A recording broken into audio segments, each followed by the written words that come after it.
चलिए बच्चों अगला क्वेश्चन देखते हैं। अगला क्वेश्चन है क्वेश्चन नंबर 21। तो क्वेश्चन नंबर 21 क्या कह रहा है आपसे? क्वेश्चन नंबर 21 कह रहा है ए प्रतिदिन 10 घंटे काम करते हुए किसी काम को 8 दिन में पूरा कर लेता है, जबकि बी प्रतिदिन 8 घंटे काम करते हुए उसी काम को 12 दिन में पूरा कर पाता है। तो दोनों साथ मिलकर प्रतिदिन 6 घंटे काम करते हुए उस काम को कितने समय में पूरा कर लेंगे? ये आपसे क्वेश्चन किया जा रहा है। मतलब एक दिन में ए 10 घंटे काम कर लेता है और उस काम को पूरा 8 दिनों में समाप्त करता है, जबकि बी एक दिन में 8 घंटे काम करता है और काम को 12 दिन में समाप्त कर लेता है। तो आपसे पूछा गया है कि अगर दोनों मिलकर प्रतिदिन साथ में 6 घंटे काम करें तो उस काम को कितने दिन में समाप्त कर लेंगे। ये क्वेश्चन किस चीज़ का है? तो आपको समझ में आ गया टाइम एंड वर्क का। टाइम एंड वर्क के क्वेश्चन को सॉल्व करने के लिए आपको दो चीज़ों की रिक्वायरमेंट है। एक तो आपको वर्क की रिक्वायरमेंट है कि वर्क कितना यानी कि कार्य चाहिए, और एक आपको इफिशियंसी यानी कि क्षमता की रिक्वायरमेंट है। दूसरी क्या चीज़ चाहिए आपको? इफिशियंसी यानी कि क्षमता।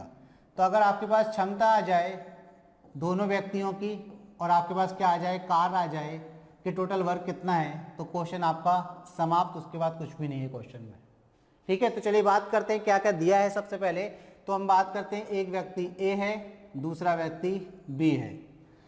कितने घंटे काम करते हैं एक दिन में? तो एक तरफ हमने लिख लिए आवर्स और एक तरफ हमने लिख लिए डेज। यानी कि अगर बात करें तो एक दिन में कितने घंटे काम करता है, तो आप कहेंगे एक दिन में 10 घंटे काम कर काम को 8 दिन में समाप्त कर लेता है। जबकि अगर बी की बात करें तो बी एक दिन में 8 घंटे काम कर पूरे काम को 12 दिन में समाप्त कर लेता है। ठीक है, तो ए कितने घंटे ले रहा है? 10, और बी कितना ले रहा है? 8। ए कितने दिन ले रहा है? 8 दिन, और बी कितने दिन ले रहा है? 12 दिन। तो अगर एक दिन में 10 घंटे काम कर रहा है तो बताइए टोटल कितने घंटे काम किया होगा इन्हें? तो आप कहेंगे 80 घंटे। अगर बी एक दिन में 8 घंटे काम करता है तो टोटल कितने दिन काम किया उसने? 12 दिन। यानी कि टोटल कितने घंटे काम किया? तो आप कहेंगे 12 अट्ठे 96 घंटे। अब आप ऐसा कह सकते हैं कि ए किसी काम को 80 घंटे में समाप्त करता है, जबकि बी उसी काम को 96 घंटे में कम समाप्त करता है। ठीक है ना? तो अब आपको ये बात समझ में आ गई कि जो काम ए 80 घंटे में कर रहा है वही काम बी 96 घंटे में कर रहा है। तो जब दो व्यक्ति एक समान काम को करते हैं अलग अलग दिनों में, समान काम को करते हैं अलग अलग दिनों में, यहाँ दिन नहीं है यहाँ घंटे, अलग अलग घंटों में काम कर रहे हैं और समान काम कर रहे हैं, तो समय का उल्टा क्या होता है? उनकी क्षमताओं का अनुपात होता है। तो यहाँ से हम क्या निकालेंगे? इनकी क्षमताओं का अनुपात निकालेंगे। तो इनकी क्षमता का अनुपात क्या निकलेगा? तो आप कहेंगे भाई ए की क्षमता और बी की क्षमता का अनुपात क्या होता है?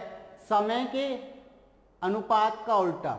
तो यहाँ पर ये समय 80 और 96 है, तो इसका उल्टा कर दीजिए तो आप कहेंगे 96 और कितना? 80। ये इनकी क्षमताओं का अनुपात हो जाएगा। किससे कट रहा है? तो आप काट दीजिए भाई, 4 से कट रहा है, 4 दूनी 8, 4 चौको 16, फिर 4 दूनी 8, अभी भी कट रहा है 4 से, तो 4 सिंह 24, 4 पंचे 20। यानी कि इनकी जो क्षमताओं का अनुपात आया दोनों की वो कितना आया? 6:5। यानी कि ए एक घंटे में 6 यूनिट का काम करता है, जबकि बी एक घंटे में 5 यूनिट का काम करता है। हम घंटे क्यों बोल रहे हैं, दिन क्यों नहीं बोल रहे? क्योंकि ये टोटल क्या थे? घंटे थे। ये 80 घंटे थे टोटल और ये 96 घंटे थे। तो यानी कि एक घंटे में ए कितना? 6 यूनिट का काम करता है, जबकि बी एक घंटे में 5 यूनिट का काम करता है। अब यहां से आप समझिए इस बात को कि कार्य कैसे निकालेंगे।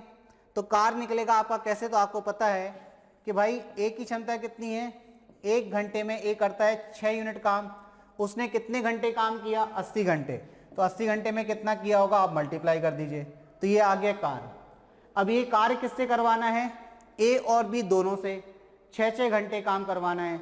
तो बताइए ए और बी मिलकर एक घंटे में कितना करेंगे? तो आप कहेंगे सर ए और बी मिलकर एक घंटे में ए और बी मिलकर कितना काम करेंगे?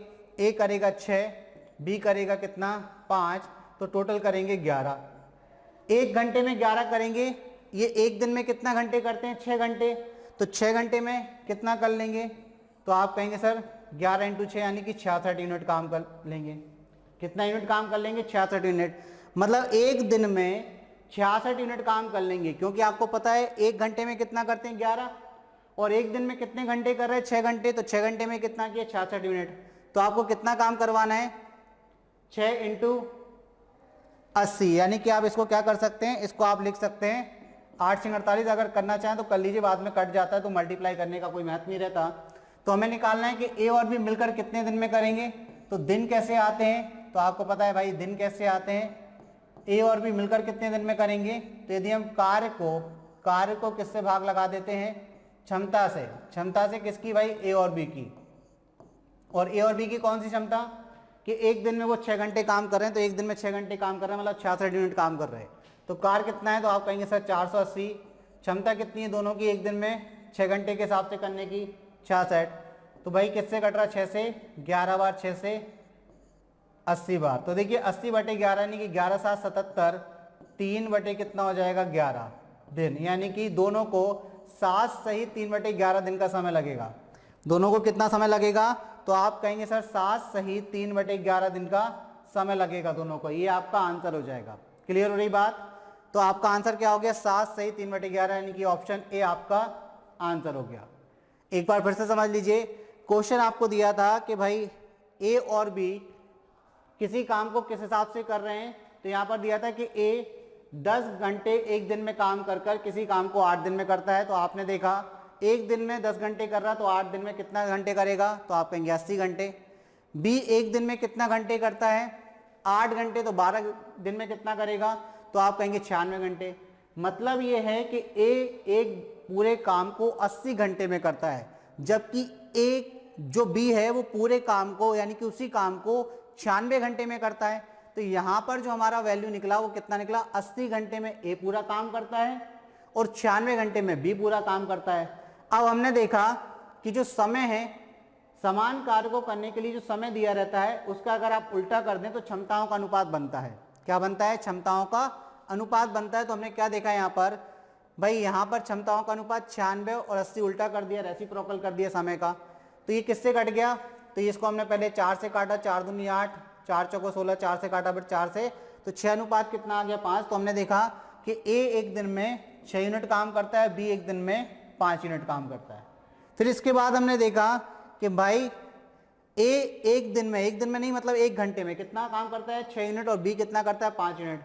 तो ए ने कितने घंटे में काम किया, 80 घंटे में। तो देखिए आपने क्या किया, 6 1 घंटे में कितना करता है 6, तो 80 घंटे में कितना करेगा 480 यूनिट। तो ये आ गया कार्य। अब ये कार्य किससे करवाना है, तो आप कहेंगे सर ए और बी दोनों से करवाना है। ए और बी मिलकर 1 घंटे में कितना करेंगे 11, लेकिन वो एक दिन में कितना करते हैं 6 घंटे, तो 6 घंटे में कितना करेंगे 11 छिक्का 66। अब एक दिन में वो 66 यूनिट काम करते हैं, करवाना कितना है उनसे 480, भाग लगा दीजिए, तो यानी कि 7 सही 3/11 दिन में वो पूरे काम को क्या कर लेंगे, कंप्लीट कर लेंगे। आई होप आपको बात समझ में आई। चलिए तो बढ़ते हैं अगले क्वेश्चन की तरफ, देखते हैं अगला क्वेश्चन क्या है।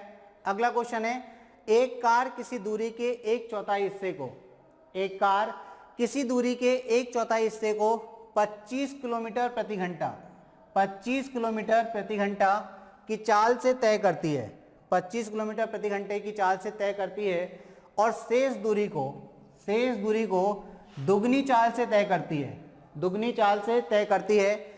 यदि उसे कुल समय 10 घंटे लगे हों, यदि उसे कुल समय कितने 10 घंटे के लगे हों, तो आपको क्या बताना है, कुल दूरी कितनी है। देखिए ये क्वेश्चन क्या है, 2 तरीके से होगा, दोनों तरीकों को हम बिल्कुल विस्तार से समझेंगे। पहले आपको समझना क्या है, पहले एक छोटी सी चीज समझनी है। इन्होंने बोला है एक कार 1/4 को, अब आपको पता होगा 1/4 मतलब 1/4 होता है, ठीक है, होता है कि नहीं।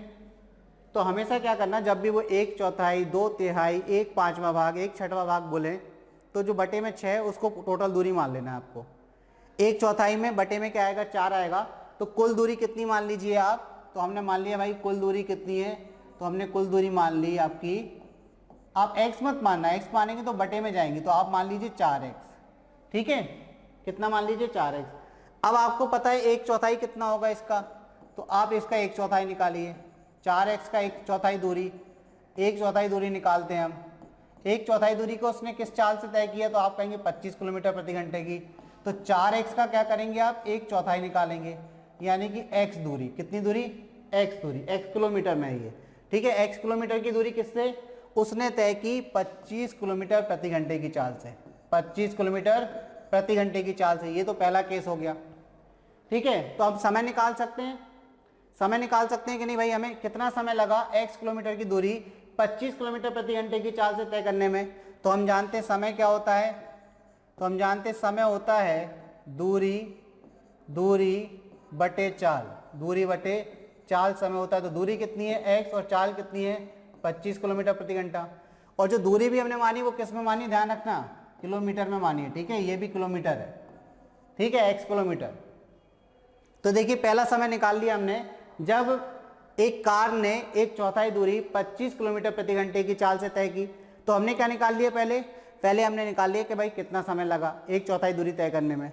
अब दूसरा केस देख लेते हैं। दूसरा केस मतलब यहाँ पर क्या है कि भाई 1/4 चल गया, तो अब बचा कितना भाई 4x में से x दूरी तय होगी, तो टोटल अब शेष दूरी कितनी बची, तो आप कहेंगे सर शेष दूरी बची 3x।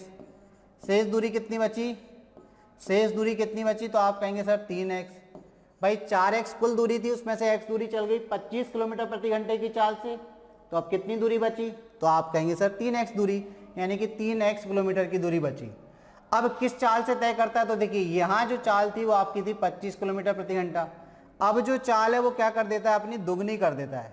दुगनी मतलब कितनी कर देता है, 50 किलोमीटर प्रति घंटा। अब चाल कितनी कर देता है, 50 किलोमीटर प्रति घंटा कर देता है। तो अब समय कितना लगेगा, तो आप कहेंगे अब समय लगेगा, समय होता है दूरी, फिर से वही फॉर्मूला दूरी और बटे में कितना चाल। तो दूरी कितनी है, तो आप कहेंगे सर दूरी तो आपकी 3x है, और चाल कितनी है, तो आप कहेंगे सर 50 है। तो ये समय आ गया। अब बताइए क्वेश्चन में दिया है कि कुल कितना समय लगता है पूरी यात्रा को तय करने में, 10 घंटे का।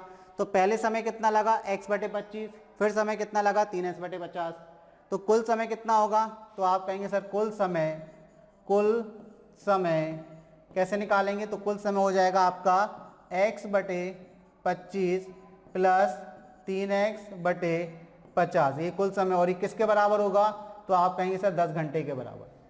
यहाँ से एलसीएम लेंगे तो आप कितना आएगा, 50 एलसीएम आएगा, 25 से 50 कटेगा 2 बार, तो ऊपर हो जाएगा 2x, और ये आपका हो जाएगा 3x, और बराबर में कितना 10। तो यहाँ से आपकी वैल्यू आएगी 5x/50 इक्वल टू कितना, तो आप कहेंगे 10।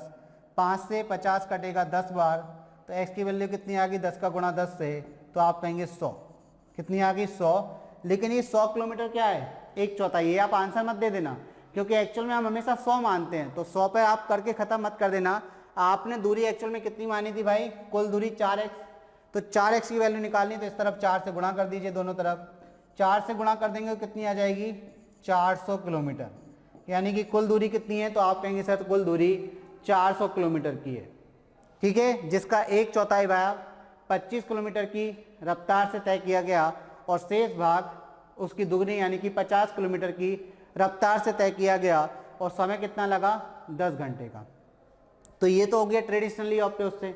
हमने क्या किया भाई, हमने देखा कि 25 किलोमीटर प्रति घंटे की रफ्तार से कितनी दूरी तय की, तो भाई हमने टोटल दूरी मान ली 4x। 4x का हमने 1/4 निकाला, तो 1/4 दूरी कितनी हो गई, x दूरी। x दूरी किस चाल से तय की, 25 किलोमीटर प्रति घंटे की रफ्तार से। तो हम जानते हैं समय बराबर क्या होता है, दूरी बटे चाल। तो समय निकाल लिया हमने। पहले समय कितना लगा, 1/4 दूरी को तय करने में आपको समय लगा x/25, ठीक है, ये समय हो गया। और ये किस में आएगा, आवर्स में, यानी कि ये घंटे में है। क्लियर बात। फिर उसके बाद देखिए शेष दूरी बची आपकी, 4x में से x दूरी तय हो गई, तो 3x दूरी, वो किस चाल से तय की गई, दुगनी चाल, यानी कि 50 किलोमीटर प्रति घंटे की चाल से। तो समय कैसे निकलेगा, फिर से दूरी बटे चाल, तो ये समय आ गया आपका 3x/50। कुल समय कितना हुआ, तो कुल समय के लिए हमने पहले जो समय लगा और बाद में जो समय लगा उनको जोड़ दिया, और कुल समय कितना दिया आपको, 10 घंटे। कितना दिया, 10 घंटे। तो हमने यहाँ क्या रख दिया, 10 रख दिया बराबर में।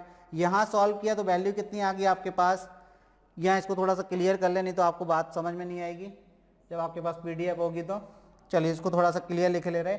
यहाँ पर कितना था आपका 3x, और यहाँ भी कितना है 3x, टोटल कितना हो गया 5x, ठीक है, टोटल कितना हो गया 5x। तो 5x/50, 5 से कट गया 50 10 बार, 10 का गुणा किया 10 से, तो हो गया 100। x की वैल्यू आ गई 100, मतलब 1/4 दूरी आ गई आपकी कितनी 100। अब आपने दूरी कितनी मानी थी 4x, तो 4x की वैल्यू कितनी आ गई 400 किलोमीटर, यानी कि कुल दूरी कितनी है 400। किस ऑप्शन में दिया है, ऑप्शन ए में। देखिए सबसे अच्छी बात यह है कि पहला ही ऑप्शन आपका आंसर है। अगर पहला ही ऑप्शन यानी कि ऑप्शन ए आपका आंसर है, तो अब जो दूसरी मेथड है उससे आप इस क्वेश्चन को कर सकते हैं। कैसे कर सकते हैं, तो वो मेथड का नाम आपको बता चुके हैं, हमने एक पेपर का सॉल्यूशन किया था, वहाँ आपको बताया था कि जब हम ऑप्शन की सहायता से क्वेश्चन को करते हैं, जब हम क्या करते हैं ऑप्शन की सहायता से क्वेश्चन को सॉल्व करते हैं, तो वो मेथड कहलाती है हिट एंड ट्राई। तो हम यहाँ पे क्या कर रहे हैं, ऑप्शन का इस्तेमाल करेंगे। तो सबसे पहले ऑप्शन लिख लें, क्या है 400, 300, 200, 100, ठीक है। ऑप्शन क्या है, तो पहला ऑप्शन है आपका 400 किलोमीटर, ठीक है। दूसरा ऑप्शन क्या है, तो आप कहेंगे सर 300 किलोमीटर। तीसरा ऑप्शन क्या है, तो आप कहेंगे सर 200 किलोमीटर टोटल दूरी। और चौथा ऑप्शन क्या है, तो आप कहेंगे सर 100 किलोमीटर। तो ये तो हमने क्या कर लिए, 4 ऑप्शन लिख लिए, ठीक। अब आते हैं क्वेश्चन के स्टेटमेंट पर। स्टेटमेंट आपसे कह रहा है कि यदि आप 1/4 दूरी को 25 किलोमीटर प्रति घंटे की रफ्तार से तय करते हैं, यानी कि पहला स्टेटमेंट है कि आपकी चाल कितनी है, तो आपकी जो स्पीड है कार की वो कितनी है, तो वो स्पीड आपको दी है पहले 25 किलोमीटर प्रति घंटा, ठीक है। पहले स्पीड कितनी दी है 25 किलोमीटर प्रति घंटा। कितनी दूरी तय करने में, 1/4 यानी कि 1/4, 1/4 डिस्टेंस कवर करने में, 1/4 दूरी तय करने में। अब सेकंड केस क्या रहेगा आपका, तो सेकंड केस में आपसे बात करें तो भाई बोल रहे हैं कि चाल को दुगना कर देते हैं, यानी कि अब स्पीड कितनी हो जाती है सेकंड केस में 50 किलोमीटर प्रति घंटा। और दूरी कितनी बची, देखिए 4 में से 1 तय कर ली, 4 में से कितनी दूरी तय कर ली 1, तो बची कितनी 3/4, कितनी बची 3/4, यानी कि 3/4 डिस्टेंस आपकी बची है। तो ये वाली दूरी आपको 50 किलोमीटर प्रति घंटे की रफ्तार से तय करनी है। चलिए अब हम ले लेते हैं क्या, पहला ऑप्शन। पहला ऑप्शन ले लेते हैं, हालांकि यही हमारा आंसर, तो आसानी से आ जाएगा आपको बात समझ में। पहला ऑप्शन हमारा 400 है, तो 400 का पहले आप क्या करिए 1/4 निकालिए, तो आप कहेंगे कितना हुआ 1/4 कितना हुआ, तो आप कहेंगे सर 400 का 1/4 100 होगा। कितना हो जाएगा 100 हो जाएगा। तो आपने बोला कि 100 किलोमीटर की दूरी किस चाल से तय की गई 25 से। किससे तय की गई 25 से, 50 तो बाद में दुगनी की थी, ठीक है। तो 25 किलोमीटर की चाल से तय की गई, तो दूरी बटे चाल क्या होता है समय, तो यानी कि 4 घंटे का समय लगा। कितना समय लगा 4 घंटे का, जो पहला 1/4 दूरी तय करने में T1 जो समय है वो 4 घंटे का लगा। अब बताइए 400 में से अगर 100 दूरी हट गई तो बची कितनी दूरी, पहला केस सॉल्व हो गया।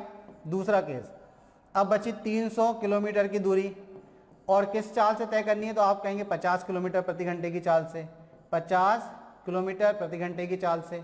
यहाँ भी क्या था 25 किलोमीटर प्रति घंटे की चाल से। तो आप देखिए 50 से काटेंगे तो 6 बार, यानी कि 6 घंटे का समय यहाँ लगा। तो T2 समय कितना आ गया, तो आप कहेंगे 6 घंटे।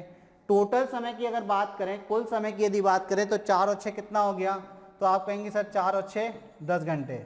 और शायद क्वेश्चन में आपको यही दिया था, शायद क्या 100% आपको क्वेश्चन में यही दिया था कि कुल समय कितना लगता है 10 घंटे।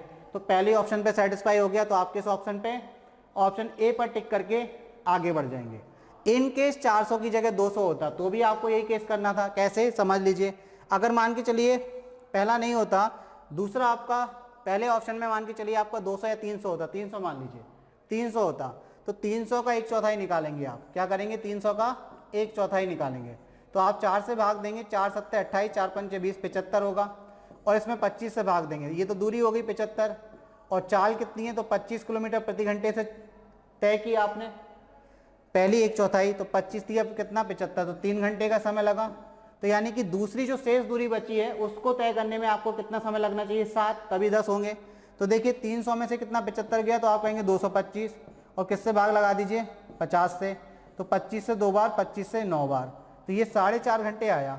ये कितना आया 4.5 घंटे, जबकि हमें चाहिए थे कितने 7, क्योंकि 3 ये और 7 ये तब 10 होते, तो ये ऑप्शन फेल हो गया। इसी तरीके से बाकी ऑप्शन भी आपके फेल हो जाएंगे। बस सेटिस्फाई करने की बात है, वो आपको समझ में आनी चाहिए क्या करना है। ऑप्शन से यदि आप करते हैं तो क्या करना है, आपको 1/4 दूरी निकालनी है, उसको चाल से भाग देके समय निकालना है। शेष जो दूरी बची उसको आपको फिर दुगनी चाल से भाग देना है, फिर समय निकालना है। दोनों समयों का जो योग है, अगर 10 घंटे जहां मिल जाएगा वही आपका आंसर हो जाएगा, क्लियर है, काफी आसान है, कोई आपको कष्टप्रद बात नहीं है, कोई कष्ट तो नहीं दिया आपको ना। चलिए अगले क्वेश्चन की तरफ बढ़ते हैं। अगला क्वेश्चन देख लेते हैं बच्चों। अगला क्वेश्चन क्या है, तो क्वेश्चन नेक्स्ट जो हमारा है 23वां क्वेश्चन। 1 किलोमीटर की रेस में ए बी को 50 मीटर अथवा 5 सेकंड से पछाड़ देता है। 1 किलोमीटर की रेस होती है और ए और बी दोनों दौड़ते हैं, ठीक है। तो ए क्या करता है, बी को 50 मीटर से पछाड़ देता है अथवा 5 सेकंड से पछाड़ देता है। समझना इस चीज को, कहने का मतलब क्या है। जब 1 किलोमीटर की रेस हो रही है तो ए क्या है, मान के चलो 1 घंटे में वो पूरी रेस कर लेता है। तो 1 घंटे में ए कितना दौड़ गया, 1 किलोमीटर, जबकि बी कितना दौड़ा 1 घंटे में, 950 मीटर। 950 में जब 50 जोड़ेंगे तब 1000 मीटर होगा और 1000 मीटर बराबर 1 किलोमीटर होता है। तो कहने का मतलब यह है कि जितने समय में ए 1 किलोमीटर जाता है उतने समय में बी 950 मीटर जाता है, ठीक। यानी कि जितने समय में ए 1000 मीटर जाता है उतने समय में बी 950 मीटर जाता है। अब दूसरी केस की बात करें तो जो समय दिया अथवा, मतलब अगर ए को 1 घंटे का समय लगता है यानी कि 60 मिनट का समय लगता है, या मान के चलिए 60 सेकंड का समय लगता है क्योंकि यहाँ सेकंड दिया है, तो बी को 65 सेकंड का समय लगता है, वो 5 सेकंड और ज़्यादा लेता है। मतलब ए जाके खड़ा हो गया रेस पर तो 5 सेकंड बाद फिर क्या हुआ, बी आया। तो आपसे पूछा गया है ए को रेस पूरी करने में कितना समय लगेगा। बिल्कुल स्टेप बाय स्टेप, एक एक स्टेप से समझेंगे, आपको बहुत अच्छे से समझ में आएगी बात। देखिए कैसे, हमने बोला कि रेस कितनी है, तो आपने कहा भाई एक रेस जो है वो 1000 मीटर की है, क्योंकि 1000 मीटर बराबर क्या होता है आप जानते हैं, 1 किलोमीटर। 1000 मीटर की रेस है। हमने बोला कि ए को कितना समय लगता है, टी समय लगता है, और टी समय ही बी को लगता है। लेकिन फर्क कितना पड़ जाता है कि ए 1000 मीटर कितने समय में, अगर हम बात करें डिस्टेंस की, तो ए कितनी डिस्टेंस कवर करता है 1000 मीटर कितने समय में। तो अगर हम टाइम की बात करें, अगर हम किसकी बात करें, टाइम की बात करें, तो ए को कितना समय लगता है, टी समय। जबकि इसके विपरीत अगर हम बात करें बी की, तो बी उतने ही समय में कितना, 950 मीटर जाता है, कितने, टी समय में। क्योंकि यहाँ क्वेश्चन में लिखा है 1 किलोमीटर की रेस में ए बी को 50 मीटर से अथवा 5 सेकंड से पछाड़ता है। कहने का मतलब ये है जितने समय में ए 1000 मीटर जाता है उतने समय में बी 950 मीटर जाता है। तो ये तो दूरी से पछाड़ दिया हमने। समय का इस्तेमाल अभी और करते हैं। देखिए सबसे पहले हम क्या करेंगे, आपको पता है दूरी बटे समय क्या होता है, चाल। यानी कि अगर हम स्पीड की बात करें तो स्पीड क्या होती है, तो आप जानते हैं स्पीड क्या होती है, ये आपको भली भांति परिचित है। यहाँ पे इससे स्पीड इक्वल टू होता है distance upon time. Distance upon time क्या होता है, डिस्टेंस अपॉन टाइम लिख लीजिए, डिस्टेंस अपॉन टाइम। यानी कि दूरी बटे समय को हम क्या बोलते हैं, चाल बोलते हैं। दूरी बटे समय को हम क्या बोलते हैं, चाल बोलते हैं। तो भाई हमने दूरी बटे समय क्या कर दिया, चाल कर दिया। अब अगर हम बात करें कि ए की स्पीड कितनी है, तो आप बताइए ए की स्पीड कितनी है, तो आप बताइए ए की स्पीड कितनी आएगी। तो आप कहेंगे ए ने कितनी दूरी तय की, आप कहेंगे सर ए ने दूरी तय की 1000 मीटर। समय कितना लिया, तो आप कहेंगे टी समय लिया। तो बी ने कितनी, बी की चाल कितनी है, बी की स्पीड कितनी है, तो आप कहेंगे बी ने सर दूरी तय की 950 मीटर। समय कितना लिया, आप कहेंगे टी समय लिया। अगर हम इनकी स्पीड का रेशियो बनाए दोनों का, तो ये रेशियो बन जाएगा, ज़्यादा बड़ी बिंदी हो गई, चलिए छोटी कर लीजिए, ठीक है। अगर हम क्या बनाएं, यहाँ पर रेशियो बनाएं इनकी स्पीड का, तो देखिए टी से टी कट जाएगा, 0 से 0 कट जाएगा, 5 से ये 20 बार कटेगा, 5 से 19 बार कटेगा। तो हम कह सकते हैं कि ए की स्पीड और बी की स्पीड का जो रेशियो है वो कितना है, 20 और 19 का है। 20 अनुपात 19 का अनुपात है उनकी चालों में। तो ए एस मतलब ए की स्पीड और बी एस मतलब बी की स्पीड। इतनी चीज क्लियर। अब आप देखिए यहाँ पर ये बोल रहे हैं 5 सेकंड से पछाड़ देता है ए बी को। ए बी को कितने, 5 सेकंड से पछाड़ देता है। इसका मतलब अगर ए कितना समय ले रहा है, फिर से देख लीजिए, अगर ए को 20 की चाल से जाने में मान के चलिए कितना समय लगता है, हम फिर से लिख ले रहे हैं यहाँ पर टी समय लगता है ए को, तो बी को कितना लगेगा, टी प्लस 5 समय लगेगा, टी प्लस 5 समय लगेगा। तो हमें ए का समय निकालना है कि भाई ए को कितना समय लगता है। तो ए को अगर टी समय लगता है तो बी को कितना लगेगा, टी प्लस 5। अब ये ध्यान रखना है ये वाला टी अलग था, ठीक है, वो पहले केस का था। पहला केस क्या था, तो ये पहला केस हो गया था यहाँ पर, जिसमें उनकी जो डिस्टेंस है उनमें अंतर था समान समय में, और ये दूसरा केस है जब उनके समय में अंतर है, जब उनके क्या है, समय में अंतर है। तो अगर t को हमने बोला a को t समय लगता है तो b को कितना लगता है, t प्लस 5 सेकंड ज़्यादा लगता है, वो 5 सेकंड से पछाड़ता है। a b को 50 मीटर अथवा 5 सेकंड से पछाड़ता है, मतलब क्या है, a 5 सेकंड पहले पहुंच जाता है। तो अगर a को t समय लगता है तो b को कितना लगता है, t प्लस 5। अब आप बताइए, इसकी चाल है कितनी, 20, समय लेता है ये t। तो अब आप बताइए दूरी कैसे निकाली जाती है। तो आप कहेंगे सर दूरी निकालना तो काफ़ी आसान, हम जानते हैं दूरी बराबर क्या होता है। तो आप कहेंगे सर दूरी बराबर होता है चाल को गुणा किससे कर दीजिए, समय से। चाल को यदि समय से गुणा कर दें तो क्या आ जाता है, दूरी आ जाती है। तो चलिए चाल को हम क्या कर देते हैं, समय से गुणा कर देते हैं। अब हमने चाल को समय से गुणा किया तो मतलब a को कितनी दूरी निकालनी, a की कितनी दूरी है, a को कितनी दूरी निकलेगी, तो a की दूरी आ गई da। डिस्टेंस कितनी आएगी, a 20 की चाल से चलता है और समय कितना लेता है, t, ठीक है ना। अब b जो है तो b की दूरी निकाल लीजिए, b की डिस्टेंस निकाल लीजिए। b 19 की चाल से चलता है और समय कितना लेता है, t प्लस 5। अब आप समझिए इसमें कि a t समय में जितनी दूरी तय करता है उतने ही समय में, यानी कि b भी उतनी ही दूरी t प्लस 5 समय में तय करता है। समय के हिसाब से देख रहे हैं ना आप, तो a को यदि t समय लगता है जितनी दूरी तय करने में, उतनी दूरी तय करने में b को t प्लस 5 समय लगता है। इसका मतलब ये जो दोनों दूरियां ये बराबर हैं, यानी कि आप कह सकते हैं dA बराबर किसके है, तो dB के है। तो हम यहाँ से क्या लिखेंगे, 20t बराबर किसके है, तो आप कहेंगे 19, अंदर मल्टीप्लाई कर दीजिए, 19t प्लस 19 पंजे 95 के। तो अब देखिए 20 में से 19 माइनस होगा तो t बचेगा, t बराबर कितना हो जाएगा, 95। t बराबर क्या हो जाएगा, 95। और यहाँ पे 5 सेकंड लगे थे, यानी कि समय किस में चल रहा है, सेकंड्स में। t की वैल्यू कितनी आ गई, 95, और t क्या था, a के द्वारा लिया गया समय था। तो a को कितना समय लगेगा, तो देखिए आपका आंसर कितना आ गया, तो आप कहेंगे सर हमारा आंसर जो है वो c आ गया। आंसर कितना आ गया, c। मतलब जिस दूरी को a 95 सेकंड में कवर करता है, उस दूरी को तय करने में b को 100 सेकंड का समय लगता है। और वो दूरी कितनी है, तो आप कहेंगे कि b 1 किलोमीटर की दूरी 100 सेकंड में तय करता है, जबकि a 1 किलोमीटर की दूरी 95 सेकंड में तय करता है।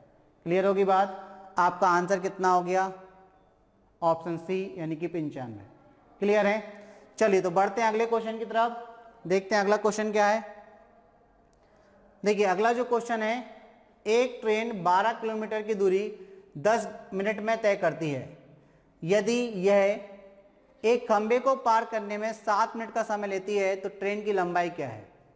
देखिए बात क्या हो रही है कि एक ट्रेन 12 किलोमीटर की दूरी कितने 10 मिनट में तय करती है।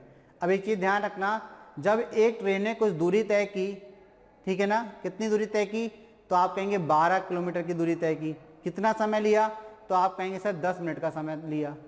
तो 12 किलोमीटर की दूरी ट्रेन ने तय की और 10 मिनट का समय लेती है। यदि यह एक खंबे को पार करने में 60 मिनट का समय लेती है तो ट्रेन की लंबाई बतानी है। क्या बतानी है, ट्रेन की लंबाई बतानी है। चलिए तो देखते हैं। मान के चलिए आप ले लीजिए कि ट्रेन की लंबाई कितनी है, x मीटर है। कितनी है, x मीटर। कितनी है, x मीटर। अब बताइए जब ट्रेन 12 किलोमीटर की दूरी तय कर रही है, जब ट्रेन कितनी 12 किलोमीटर की दूरी तय कर रही है, तो उस 12 किलोमीटर में क्या ट्रेन की लंबाई इंक्लूड होगी, बिल्कुल भी नहीं होगी। ट्रेन की लंबाई कब इंक्लूड होती है, तो आपको पता है जब वो किसी प्लेटफॉर्म को, किसी ब्रिज को पार करती है, तो उस स्थिति में क्या होती है, ट्रेन की लंबाई भी ऐड होती है प्लेटफॉर्म वगैरह में। तो ट्रेन ने 12 किलोमीटर की दूरी तय की, ठीक है, और कितना समय लिया, 10 मिनट। तो यहाँ से हम ट्रेन की चाल निकाल सकते हैं। ट्रेन की चाल कैसे निकालेंगे, तो आपको पता है कि मिनट को पहले आपको सेकंड में बदलना पड़ेगा, किलोमीटर को किस में बदलना पड़ेगा, आवर्स में। तो देखो पहले तो डिस्टेंस देख लीजिए आप, ट्रेन ने कितनी डिस्टेंस कवर की, तो आप कहेंगे 12 किलोमीटर, यानी कि 12,000 मीटर। और समय कितना लिया, तो आप कहेंगे सर समय जो है वो लिया उसने 10 मिनट। 10 मिनट को सेकंड में बदलेंगे, यानी कि 60 से गुणा कर देंगे, यानी कि 600 सेकंड। कितना, 600 सेकंड। 600 सेकंड में ट्रेन कितना, 12,000 मीटर की दूरी तय करती है। तो ट्रेन की स्पीड क्या होगी, तो आप कहेंगे स्पीड बराबर होता है डिस्टेंस अपॉन टाइम। ठीक है, तो डिस्टेंस कितनी है, तो आप कहेंगे 12,000 मीटर की दूरी तय की कितने, 600 सेकंड में। तो 2 जीरो से 2 जीरो कैंसिल, 6 से ये कट जाएगा, 2 बार तो आप कहेंगे 20 मीटर पर सेकंड। ट्रेन की स्पीड क्या आ गई? 20 मीटर पर सेकंड आ गई। ट्रेन की स्पीड कितनी आ गई? 20 मीटर पर सेकंड आ गई। ट्रेन की लंबाई कितनी मानी हमने? तो ट्रेन की जो लेंथ है TL, ट्रेन की लेंथ कितनी मानी हमने? x मीटर मानी है, ठीक है। और ये जो हमने चाल निकाली वो किसमें? मीटर पर सेकंड में निकाल ली। तो देखिए अब यहाँ से एक चीज तो समझ में आ गई कि ट्रेन की चाल 20 मीटर पर सेकंड है। अब ट्रेन क्या कर रही है? खंबे को पार कर रही है। कितने मिनट में? 7 मिनट में। कितने मिनट में? 7 मिनट में। 7 मिनट का समय ले रही है एक ट्रेन एक खंबे को पार करने में। अब आप बताइए, जब एक ट्रेन किसी पेड़ को, खंबे को, किसी व्यक्ति को पार करती है तो उस स्थिति में ट्रेन अपनी लंबाई के बराबर दूरी तय करती है। ध्यान रखना ये चीज, कुछ चीजें आपको बताई दे रहे हैं यहाँ पर। पहली चीज, ट्रेन यदि किसी पेड़ को प्लस दूसरा किसी खंबे को, तीसरा किसी व्यक्ति को पार करती है, ठीक है। ट्रेन किसी पेड़ को, व्यक्ति को या किसी खंबे को पार करती है, उस स्थिति में ट्रेन अपनी लंबाई के बराबर दूरी तय करती है। तो तय की गई दूरी क्या होती है? तय की गई दूरी क्या होती है? बराबर होती है ट्रेन की लंबाई। क्या होती है? ट्रेन की लंबाई। तो तय की गई दूरी बराबर कितनी होती है? ट्रेन की लंबाई, ठीक है। और जब किसी वो प्लेटफॉर्म ब्रिज को पार करती है तो कितनी दूरी तय करती है? तो उस प्लेटफॉर्म ब्रिज की लंबाई और ट्रेन की लंबाई के योग के बराबर दूरी तय करती है, ठीक है ना। जब अगर वो क्या करे, किसी ब्रिज को, प्लेटफॉर्म को पार करे, चलो यहां पर लिख ले रहे, अगर वो ब्रिज को, अगर क्या करती है ब्रिज, अगर वो ट्रेन किसी ब्रिज को, दूसरा किसी प्लेटफॉर्म को पार करती है तो उस स्थिति में ट्रेन कितनी दूरी तय करती है? तो आप कहेंगे ब्रिज प्लस, या कर लीजिए, या प्लेटफॉर्म प्लस ट्रेन की लंबाई के बराबर दूरी तय करती है।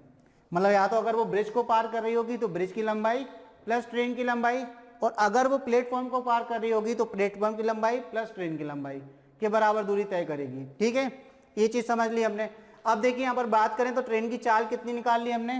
तो आप कहेंगे सर 20 मीटर प्रति सेकंड। अब वो क्या कर रही है? खंबे को पार कर रही है 7 मिनट में। ट्रेन की लंबाई बतानी है। अब आपको पता है जब ट्रेन किसी खंबे को पार करती है तो उस स्थिति में अपनी लंबाई के बराबर दूरी तय करती है। तो जब उसने खंबे को पार किया होगा तो दूरी जो तय की होगी, तो दूरी कैसे निकालेंगे?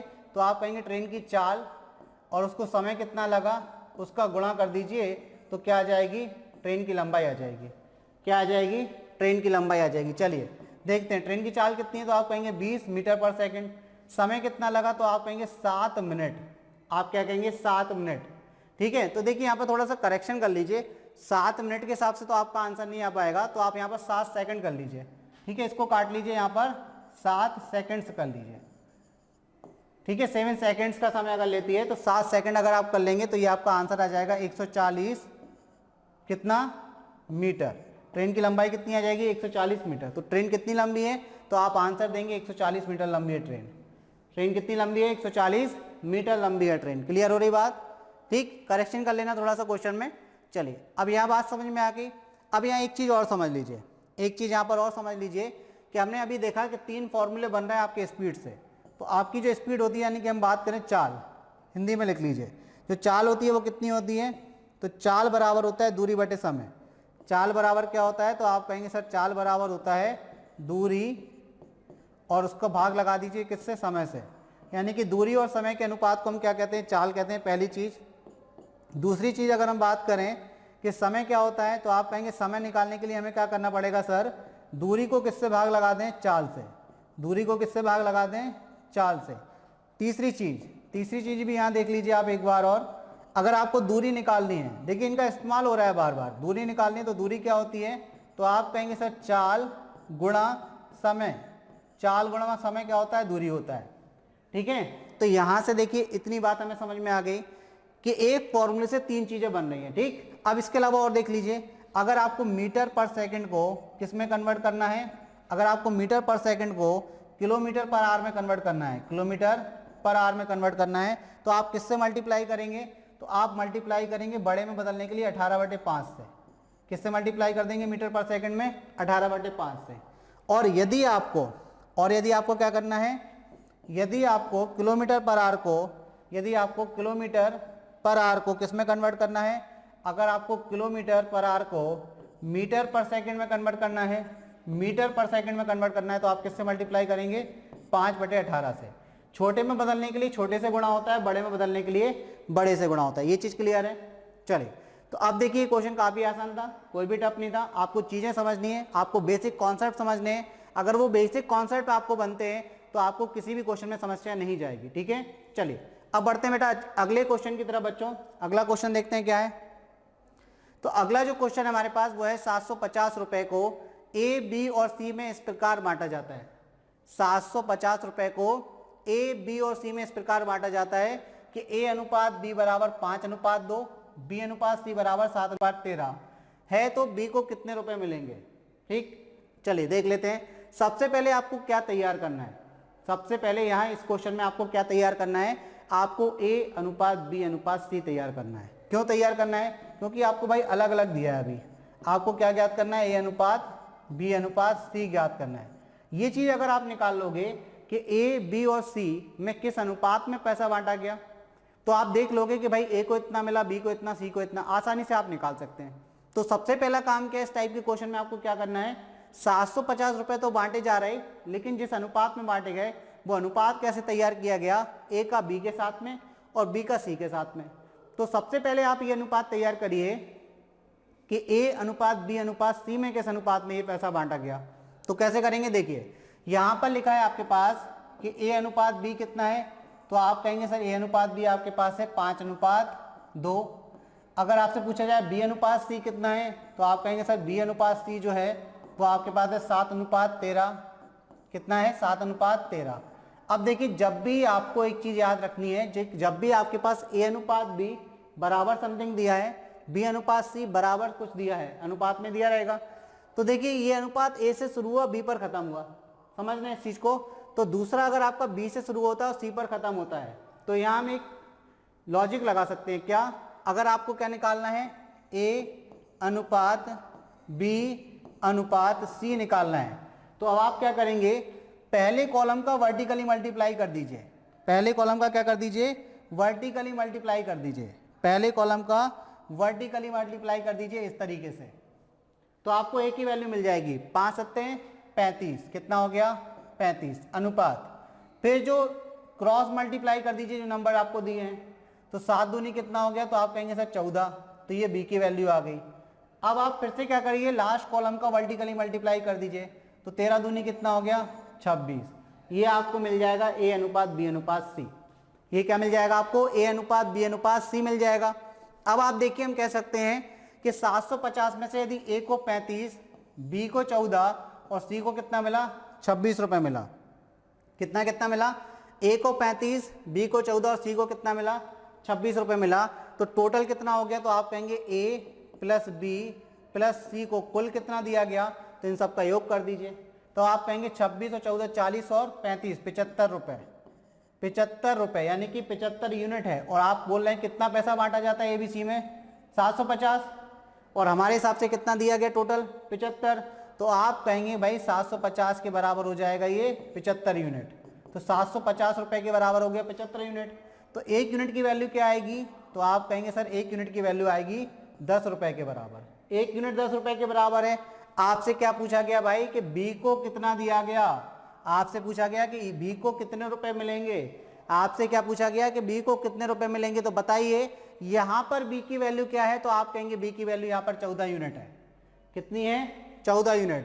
तो 14 यूनिट की वैल्यू निकालने के लिए दोनों तरफ क्या कर दें आप, 14 से मल्टीप्लाई कर दें। जब 14 से मल्टीप्लाई कर देंगे तो कितना आ जाएगा, तो आप कहेंगे 140 रुपए।